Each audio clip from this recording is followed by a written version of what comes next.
Heidi Rader, Professor of Extension with the University of Alaska, Fairbanks.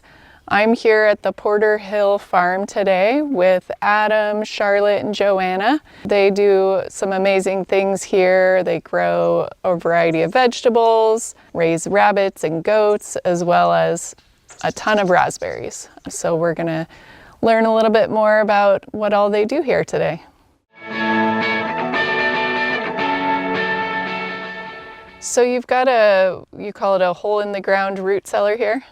Right, yeah, we would have liked to put in something more professional and permanent, but I knew Adam just didn't have the time and energy and resources to do one more big project. So I had some neighbors, you know, and different people, like in their cabins in old times, they would just have a hole in the living room floor with a trapdoor, and that would be their winter storage. So I came out here by the garden and I started digging.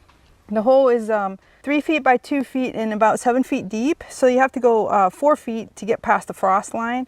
And so it's insulated around the outside with 1.5-inch rigid foam, 4 feet deep. And then I lower vegetables in crates into the root cellar. These are potatoes from last fall.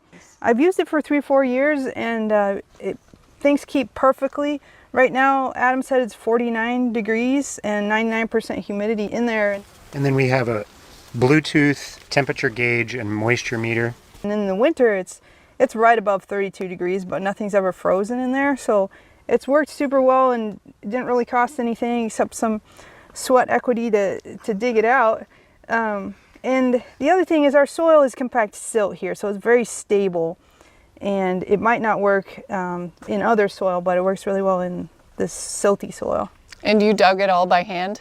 Right. I went down in there with a ladder and I was passing buckets to Adam and Joanna. But ever since then I haven't gone in, and that's why it's safe, because you don't actually go down in it. And how much insulation do you have on top? You have like several layers of insulation, it looks like? 4 layers of 1.5 inches. And then you have a wooden top as well as a piece of metal just keeps the water off, the rain out. And we've had no voles get in, we've had no water get in. And in the winter, we'll kind of keep a path here packed down, and then I'll come out with snow, knock the snow off and dig in there and get my vegetables out. It's pretty fun. And the insulation is right up against the soil, and then you have a layer of plywood in between? Yeah, the plywood is just to protect the insulation, keep it nice. And it's kind of screwed together to make a frame. Right, yeah. And then you tie the string up to a nail, it looks like, too. Mm-hmm.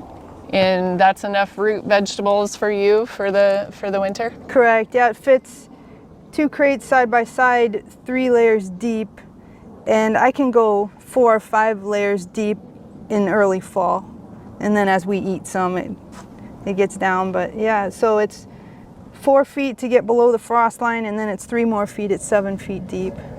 So the insulation, it's insulated 4 feet down, and then you have an additional 3 feet that's not blocked off or insulated. No. And then how many feet do you store up until? So I can store 3 feet deep for the whole winter for sure, and I can come up above that 4 feet in fall before it's so cold. Mm-hmm. And then as we eat more, then it's not as deep, but for sure I can fit 6 crates in there year round, and it's not going to do anything. And the best things I put in there are the root crops, with the root cellar. So you like your red beets, carrots, potatoes. Those are the best. Right now I have red beets in there from this year in the garden. So you start storing in August? Yeah, root crops, okay. Beets. Nice. But it's worked good 4 years now? Something like that, almost, yeah. I think 5 years. Yeah. That's great. It has been the best project that we just guessed at. That is so cool.